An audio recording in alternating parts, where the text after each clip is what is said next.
Another kind of thing is, I kept seeing what I would call a two-rank system emerge in my youth group in my communities, which is I would see a lot of kind of haves and have-nots in my youth ministry. I remember vividly driving in a 15-passenger van. I was driving the van, and I had, the multiple bench seats behind me.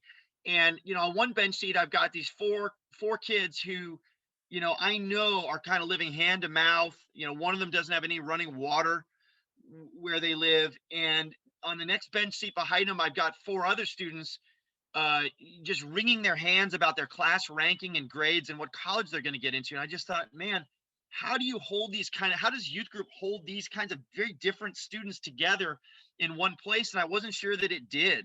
And I was like, man, what would it look like to build a model where, you know, these students could feel like community, but that sort of two rank system of our economy is sort of muted?